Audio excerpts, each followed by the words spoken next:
I remember the weight of that afternoon as if the air itself were grieving, dense and metallic, pressing against my chest with each hesitant step I took toward the memorial hall where the world was gathering to mourn the son I thought I had known more intimately than anyone alive. The sky hung low with the washed-out colors of late autumn, as though even the sunlight had been drained of the will to shine. People moved quietly through the entrance, their faces blurred by grief, their hands clasped in front of them as if afraid their sorrow might spill over if they didn't hold themselves together. I felt suspended between numbness and collapse, terrified of what I might feel if either state finally broke through. For weeks, I had replayed memories like fragile tapes. Him as a child running along the shoreline, him as a teenager building impossible dreams with the reckless certainty of youth, him as a man who, even in adulthood, never stopped finding new ways to remind me that the bond between us had survived every storm. Yet here I was, walking into a room that claimed he was gone forever, trying to hold on to the pieces of him that still lived inside my heart. And despite everything, despite the sorrow that hollowed me from the inside out, something darker and quieter pulled at me, a whisper that had haunted me ever since the call came.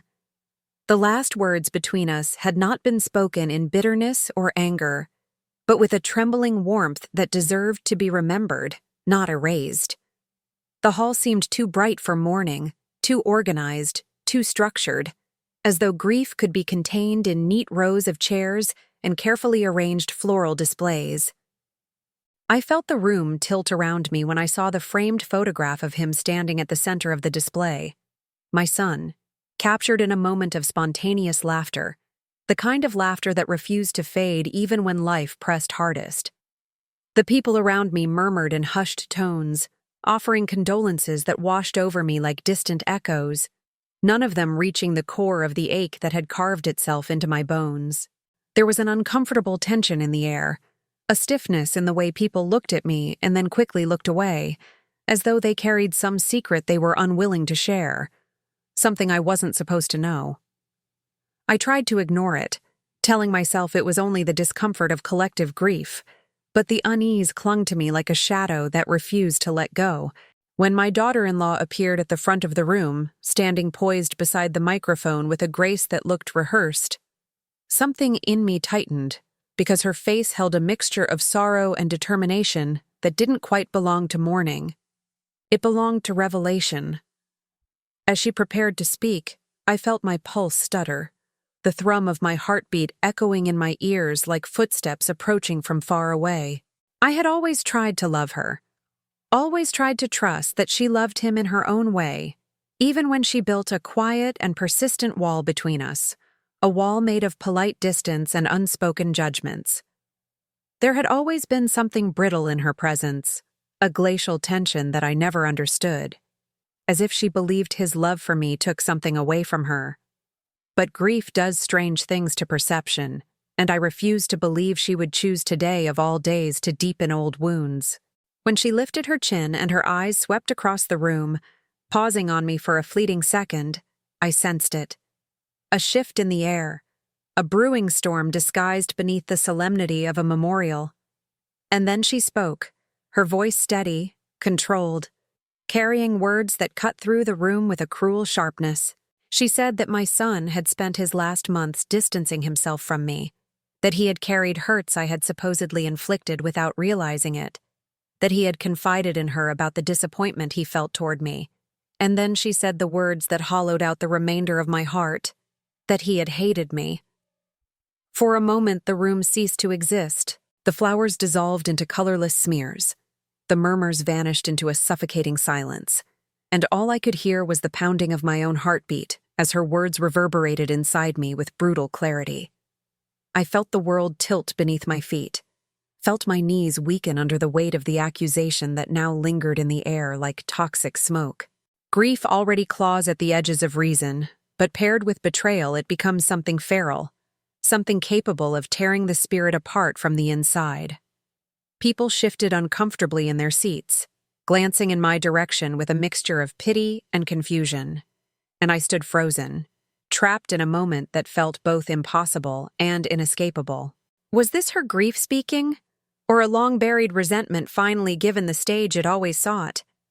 Had my son truly carried such bitterness in his heart, or was I witnessing the creation of a cruel narrative woven from threads of her own pain and insecurity? I searched my memory for any sign, any moment that might have hinted at such hatred, but all I found were flashes of warmth, of laughter, of the countless times he reached for me in moments of triumph and despair alike. The suffocating uncertainty dragged itself over me like a storm cloud. I could feel the eyes of the room pressing against my back, feel the silent judgment, feel the uncertainty weaving itself around my chest until I feared I might break apart. Yet beneath the shock, beneath the humiliation, beneath the stab of grief that her words drove straight through my heart, there was something else, an ember of truth that refused to be extinguished. 3 nights before he died, he had left me a voicemail. A simple, unexpected message I had listened to over and over in the quiet hours of insomnia, a message I kept protected in the deepest corner of my phone as if it were a relic of the bond we shared. He had spoken with a tenderness that felt unshakable, a warmth that held no bitterness, no hatred, no disappointment.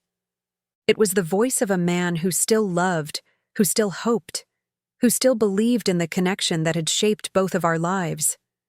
That message had become my anchor, my lifeline through the nightmare of losing him, and now it pulsed within me like a secret truth fighting its way to the surface of a lie.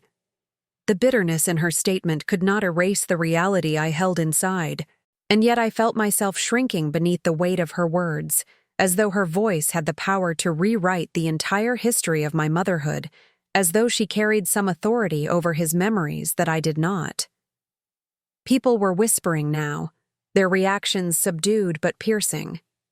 The sting of humiliation mingled with sorrow until my vision blurred, and the room became a haze of indistinct shapes and muted colors. But deep within me, something shifted. An awakening, a quiet resolve rising through the fog of grief. I did not need to speak over her. I did not need to argue or defend myself with frantic desperation. My son had already spoken for himself, and his voice would be the truth that fractured the narrative she tried to build. In the throbbing silence that followed her speech, I felt myself reaching not for anger, but for clarity. My son's last voicemail was the thread that connected me to him across the chasm that death had carved, a truth that pulsed with sincerity and love. It was not a weapon, but a beacon, and I knew with absolute certainty that it needed to be heard. Not for revenge, not to embarrass her, but to protect his memory from being twisted into something ugly and distorted. As I felt the grief-stricken air tighten around me, I realized that for the first time since walking into the hall, I could breathe again. Not with ease, but with purpose.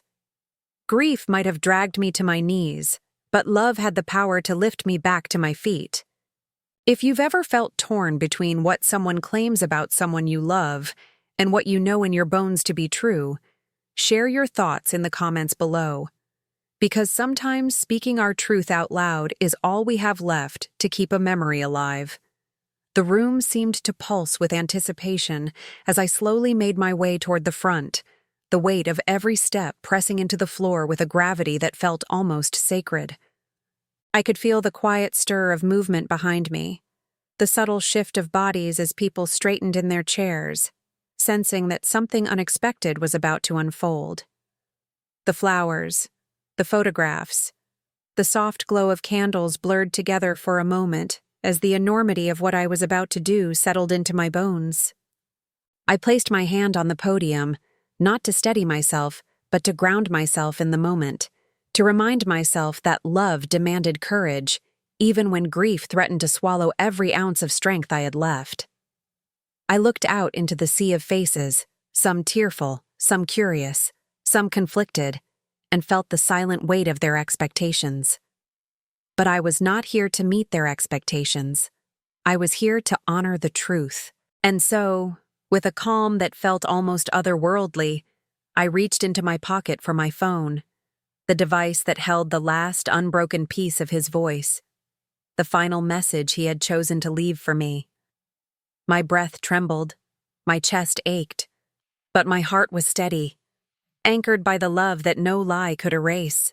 And as I prepared to press play, to let his voice rise above the grief and reclaim the narrative that had been twisted in front of everyone, I felt a shift deep within me, like light beginning to seep through cracks that had once felt impenetrably dark. If you're still with me in this story, make sure you subscribe before we move forward, because what happens next changes everything, and I want you with me through every step of this journey.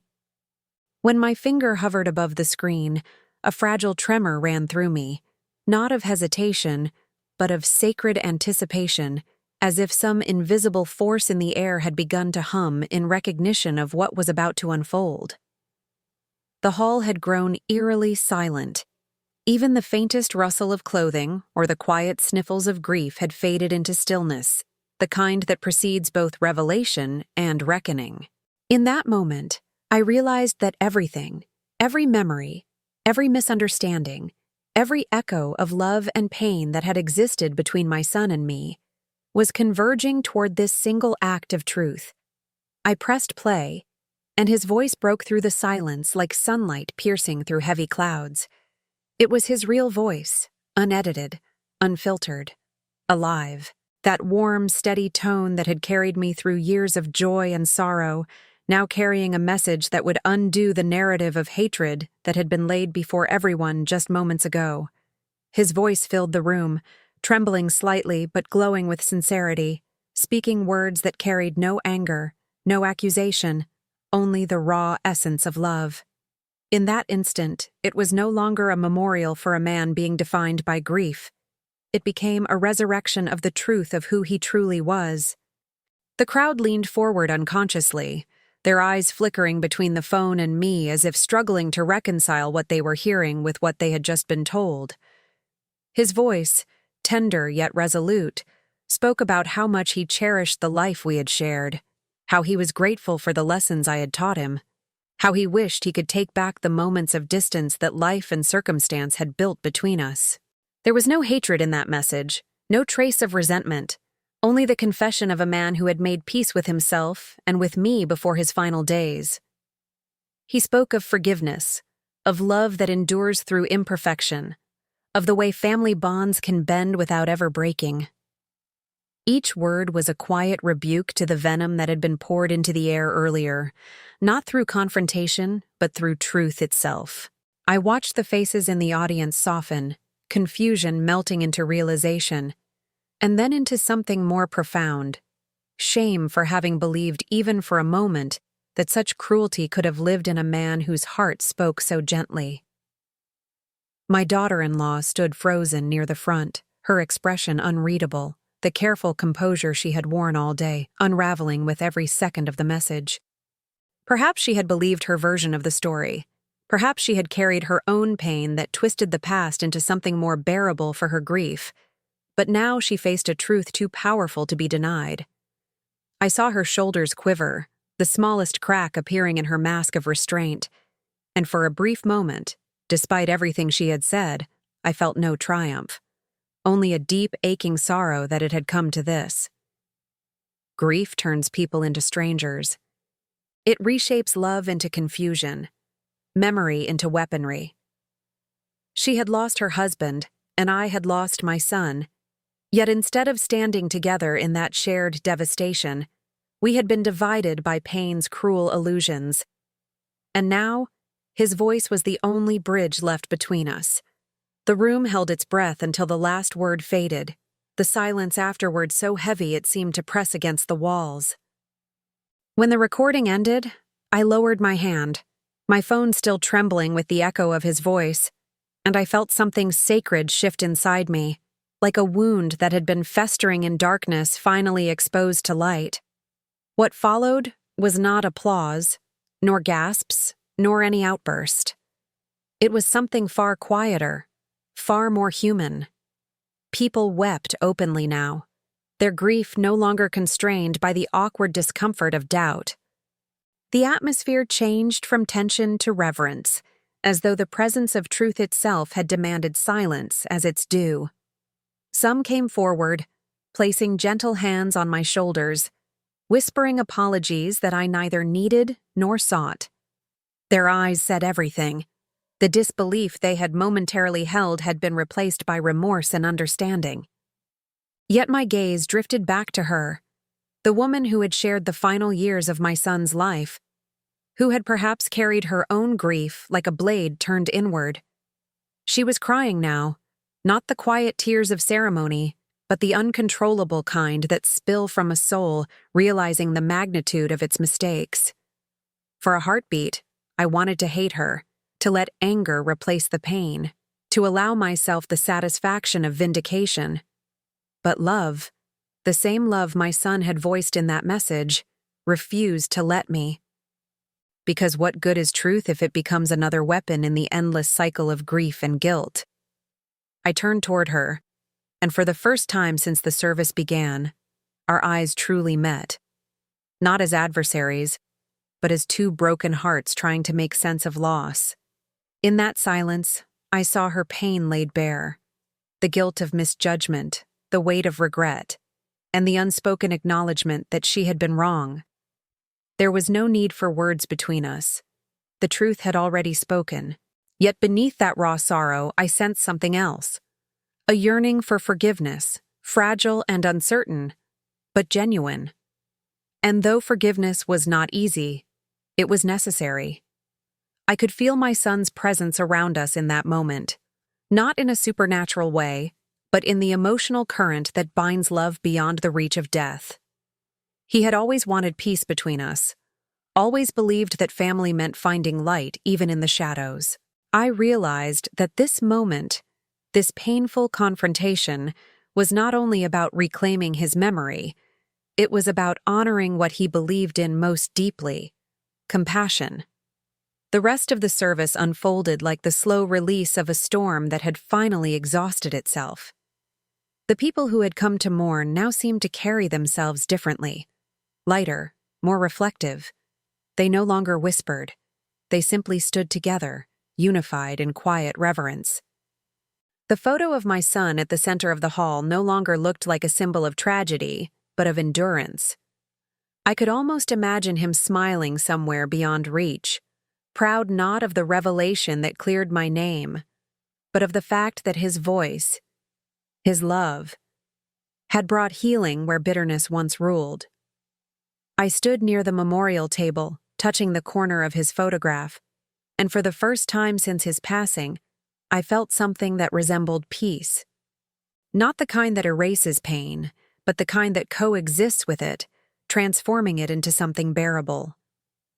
The people began to approach me one by one, offering gentle words of comfort that no longer felt hollow.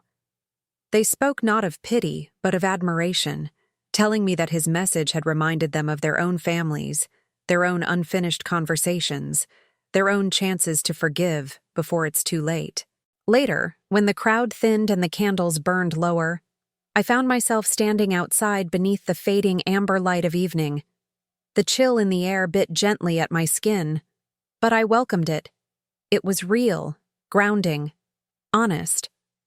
My daughter-in-law came to stand beside me, her face pale, streaked with tears, and though the space between us was filled with unspoken history, something fragile had shifted. She whispered a quiet apology, her voice breaking with the kind of remorse that comes only when someone finally sees the truth too late. And though I didn't respond in words, I placed my hand gently over hers, not as forgiveness given freely, but as the beginning of something that could one day become forgiveness. It was what he would have wanted, and I could almost feel him there in the rustling leaves, in the warmth that brushed against my heart despite the cold. The world didn't look the same anymore, and yet somehow it looked clearer. Loss has a way of teaching us what truly matters. Not the stories others tell about us, but the truths we live, the love we leave behind, the words we choose to speak when we know time is running out. The night deepened slowly, and the sky shifted into a deep indigo streaked with silver clouds. I stood there, feeling the distance between life and death narrow for a fleeting instant, realizing that grief and love are not opposites, but twin forces that shape who we are.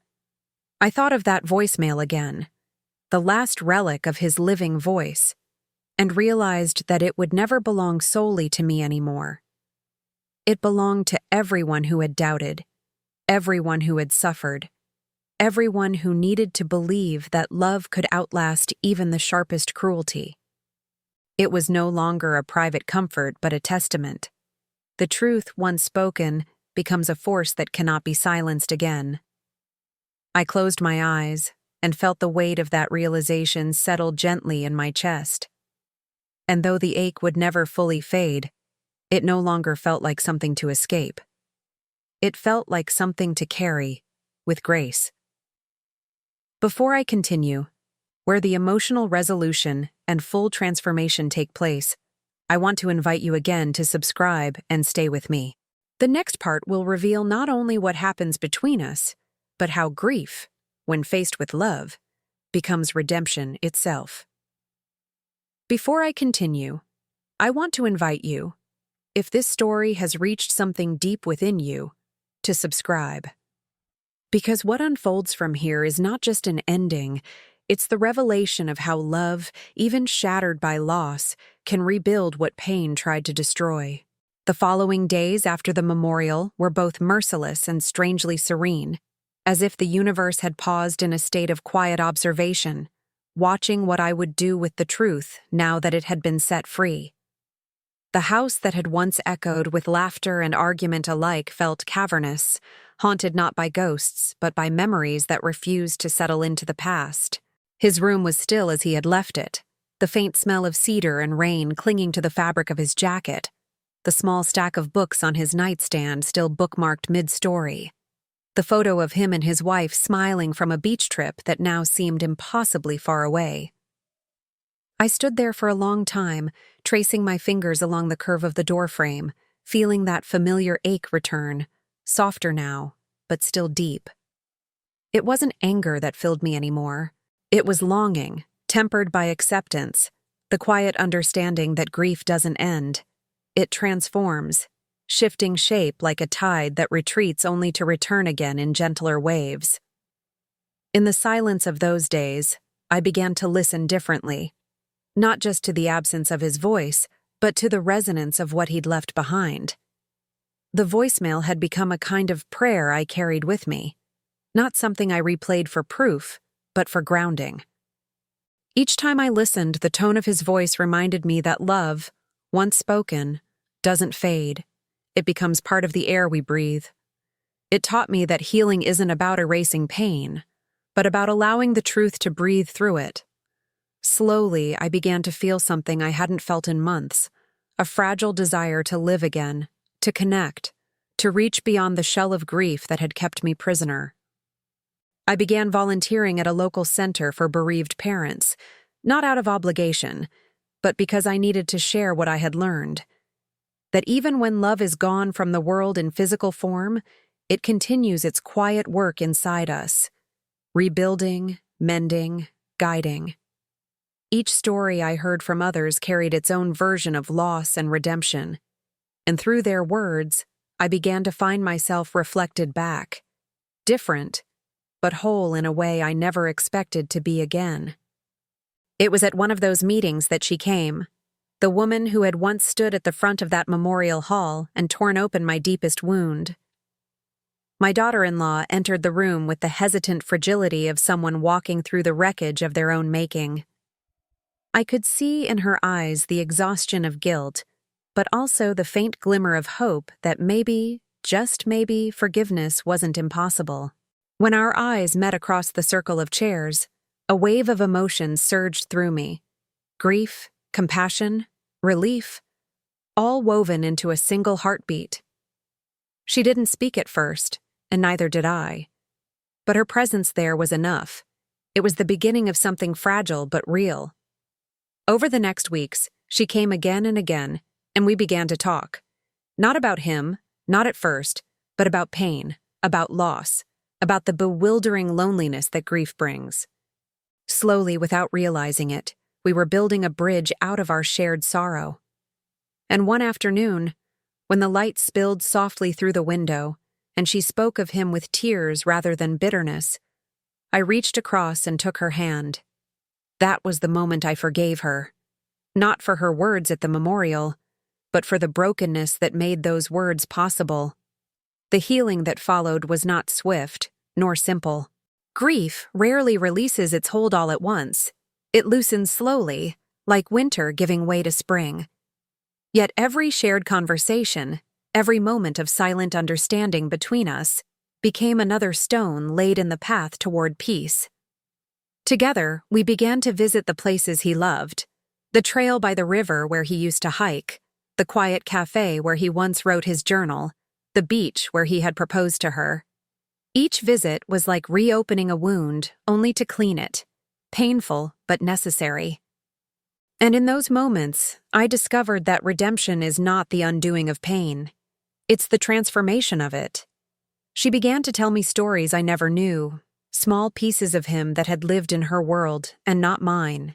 And I offered her stories of him as a boy, of the laughter and mischief that had shaped the man she loved. Piece by piece, we were stitching him back together in memory, not as a cause of division, but as a shared source of love. Months passed.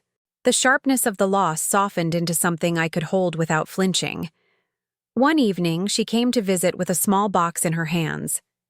Inside was a pendant, a locket containing a small photo of him as a child on one side, and one from their wedding on the other. She told me she had it made so that both our memories of him could coexist, a symbol of peace between us. When she placed it in my hand, I felt something within me settle, as if the last lingering tension between us had finally dissolved. I embraced her, and in that embrace, I felt his presence more vividly than I had in months. Not as a ghost, but as warmth, as quiet approval, as the echo of the love that had always been there. Grief doesn't vanish. It becomes part of the landscape of your soul. There are still mornings when I wake expecting to hear his voice, and nights when the silence feels heavier than it should. But the difference now is that the silence no longer feels empty. It feels full, humming with everything that remains unsaid but deeply known. My daughter-in-law and I visit his grave together every month now. We don't speak much when we're there. Words aren't necessary. We simply stand side by side, sometimes holding hands, sometimes just breathing, knowing that love binds us in ways that even death cannot undo. The bitterness that once poisoned the space between us has been replaced by a quiet companionship built on mutual understanding. It's imperfect, fragile, human, and that's what makes it beautiful. In time, I decided to take that voicemail, the one that had changed everything, and turn it into something that could help others. With her blessing, we created a small project in his memory, a digital archive called Echoes of Love, where people could submit and share the final messages or letters of those they had lost, preserving voices that might otherwise have vanished into silence. It became a place not of mourning, but of remembrance, of connection. The first entry was his voicemail, not as a defense, not as proof, but as a testament to the enduring power of truth spoken from love. It reached hundreds, then thousands of others who found solace in hearing the words of someone who understood the language of loss and forgiveness. Through his voice, he continued to heal others, just as he had healed us. Standing by the river one evening, the air heavy with the scent of rain, I listened once more to that message, not through tears this time, but through gratitude. I realized that his words were not meant to end in that hall. They were meant to ripple outward, touching lives far beyond our own. The love he left behind had become a force that neither distance nor death could diminish. And as I stood there, the wind carrying whispers through the reeds, I understood that this was his final gift. Not just peace between two hearts, but a reminder to everyone who listened that love, when spoken sincerely, never dies. In the months that followed, the house slowly began to breathe again, though differently than before. Grief had moved through every room like a storm, rearranging everything in its path: objects, emotions, even the air itself. There was a stillness now, but it wasn't the same kind of silence that had suffocated me in those first hollow weeks. This one was gentler, alive somehow, as though the house itself had learned to exhale with me. The framed photos on the walls no longer felt like wounds but like windows, openings to a time that still existed somewhere, preserved not in sadness but in memory. The sunlight slanted differently through the curtains each morning, and I learned to notice the little things again. The warmth of a coffee cup between my palms, the soft creak of the floorboards that once echoed under his hurried footsteps. Grief, I discovered, is not something that leaves you. It becomes part of your language, reshaping the way you see the world, the way you love, the way you breathe. But within that heaviness, there are quiet resurrections, moments where the heart, against all odds, remembers how to expand.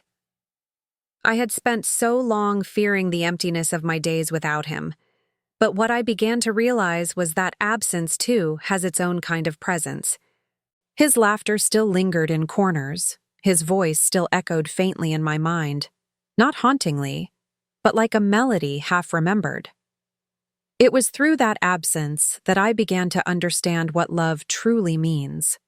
Something that does not depend on proximity or time, but endures because it has become a part of who you are. My daughter-in-law and I didn't speak for several weeks after the memorial.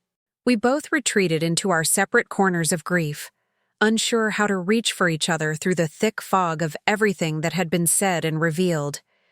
Yet even in that distance, I felt the faint pulse of something changing, an invisible thread pulling us slowly, reluctantly, back toward one another. When we finally did meet again, it wasn't planned. It happened on a gray morning in early winter.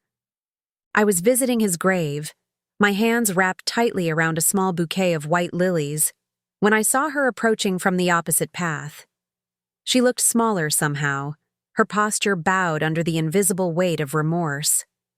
For a long moment, we stood facing each other, the wind moving softly through the trees, scattering dried leaves across the ground like quiet confessions. I remember thinking that this could have been another moment of silence, another wall between us. But something in her eyes, something raw, unguarded, broke through that possibility. She didn't speak at first, and she didn't need to. Her tears did the talking.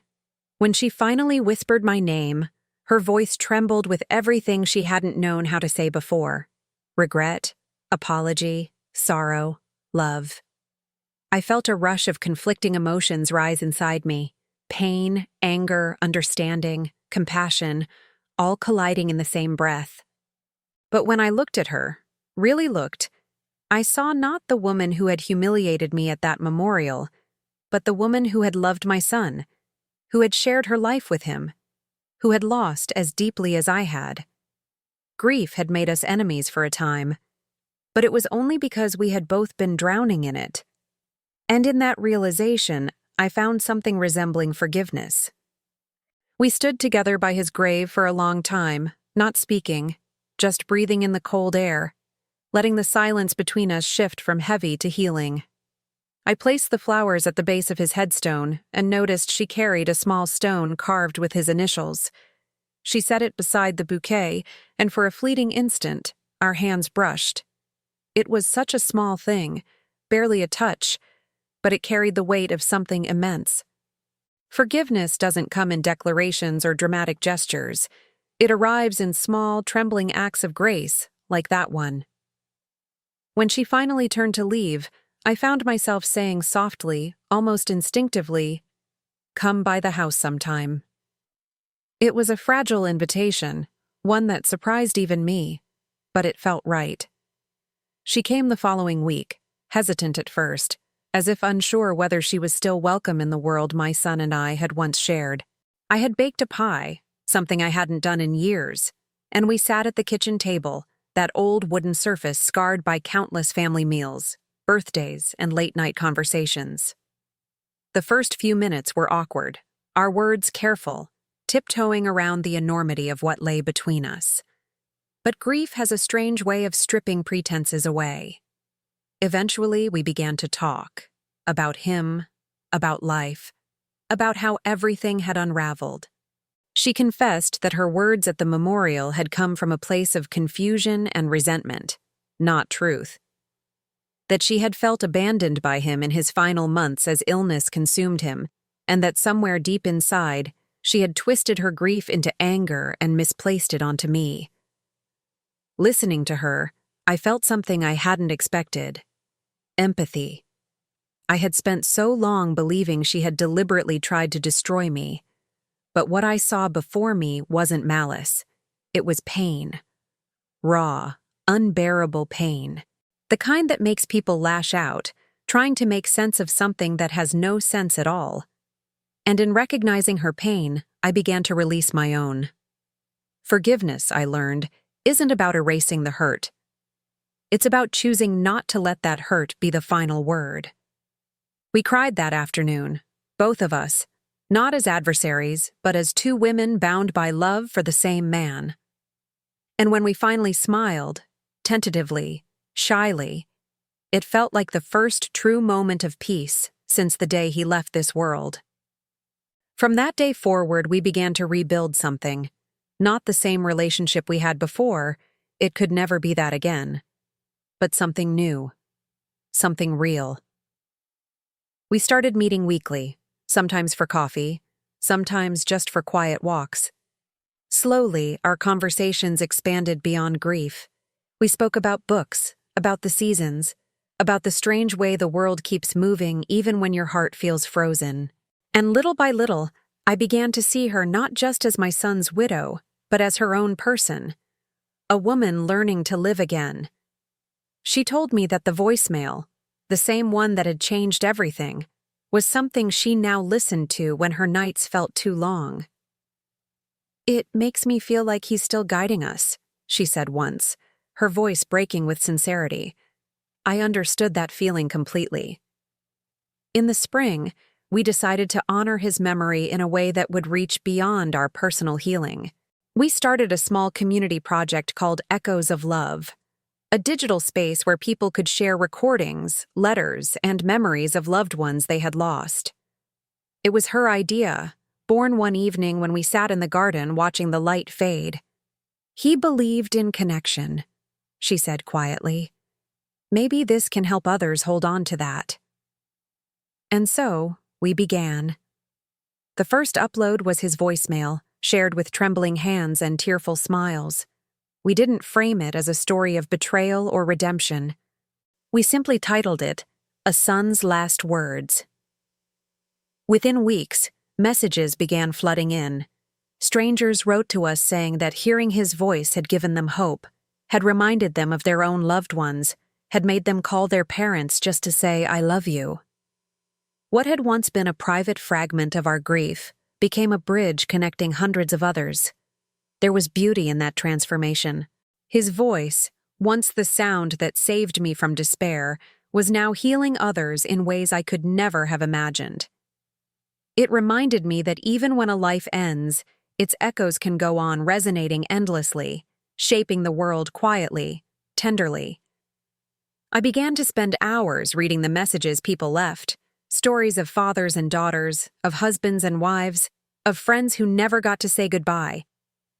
Each one was a testament to how universal love and loss truly are.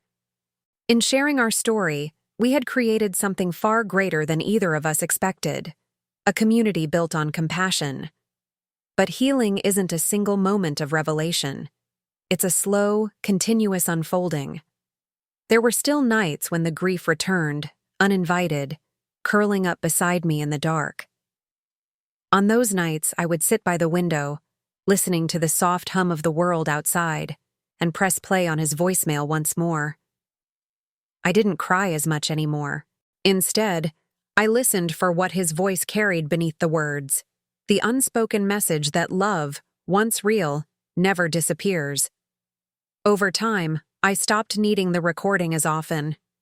His presence had become woven into everything: the morning light, the laughter of children passing outside, the smell of rain drifting through an open window. He was everywhere and nowhere all at once, And I realized then that this was what peace felt like. The seasons turned. What once was unbearable became memory softened by time. My daughter-in-law eventually met someone new, a kind man who understood her story and treated her with gentle respect. When she told me she was moving forward with her life, I felt no jealousy, no sadness, only joy. I knew my son would have wanted her to find happiness again. On the day she told me, we went to his grave together. She placed a single rose on the stone and whispered something too quiet for me to hear. I didn't ask what she said. It wasn't for me to know. Some things belong to the heart alone. As for me, I found purpose again in ways I hadn't expected. I started writing letters, reflections, stories about him, about grief, about the strange beauty of surviving what once felt unsurvivable. People began reading them through the Echoes of Love project, and many wrote back saying my words had helped them find a little more light in their own darkness. That, I realized, was his legacy, not the tragedy of his death, but the love that kept growing long after. The pain hadn't disappeared, but it had been transformed into something sacred, something that connected rather than divided. Now, every year on his birthday, we hold a small gathering by the river. Not a memorial, not a ceremony, just a quiet evening where friends, family, and even strangers come together to share stories of those they've lost. Candles float downstream, flickering reflections on the dark water, each one carrying a name, a memory, a whisper of love. I always light one for him last. I watch it drift away, glowing softly against the current, and I imagine his laughter carried on the wind. And every year, without fail, I feel the same thing. Gratitude. Gratitude that he lived, that he loved, that even in leaving, he taught us how to stay connected. Sometimes people ask me how I managed to forgive, how I managed to find peace after everything. I tell them the truth. It wasn't easy, and it wasn't fast. Forgiveness is a choice you make over and over again, especially on the days when anger tries to return. But I also tell them this: love is stronger. When you truly love someone, even death and betrayal can't undo it. Love endures in the smallest acts, sharing a meal, planting a flower, speaking kindly when it's hardest. It's in the way you carry their memory forward, not as a wound, but as a light. And when you live like that, you realize that endings are just another form of beginning. There are moments, even now, when I catch myself talking to him in the quiet, telling him about the garden, about the people his story has helped, about the peace that finally settled between me and the woman he loved. I don't expect answers, but somehow, I always feel heard. Maybe that's what faith truly is, not belief in something unseen, but trust in the invisible thread that binds hearts across time. If you've stayed with me through this story, if it's touched a hidden part of you that understands the ache of love and loss, then I want you to remember this. Healing is not forgetting. Healing is remembering differently. It's looking back and seeing not just the pain, but the love that was worth every tear. It's realizing that we are all more resilient than we know, that every heartbreak can become a doorway to deeper compassion. And most of all, it's knowing that somewhere, beyond everything we can see, the ones we've loved are still part of the light guiding us forward. So tonight, before you close this video, take a moment. Think of someone you've lost, or someone you've loved so fiercely that even the thought of losing them feels unbearable. Let yourself feel that love without fear. Because love, real love, is the one thing death can never touch. If my story has resonated with you, if it made you feel less alone in your own journey, I invite you gently to like this video and subscribe. Not for me, but for the stories still to come, the ones that remind us that even in our darkest moments, we are never truly alone. And maybe, somewhere, my son is smiling too, proud that his final words still ripple through the world as a song of forgiveness, of courage, of love that endures. Because in the end, That's all any of us can hope to leave behind.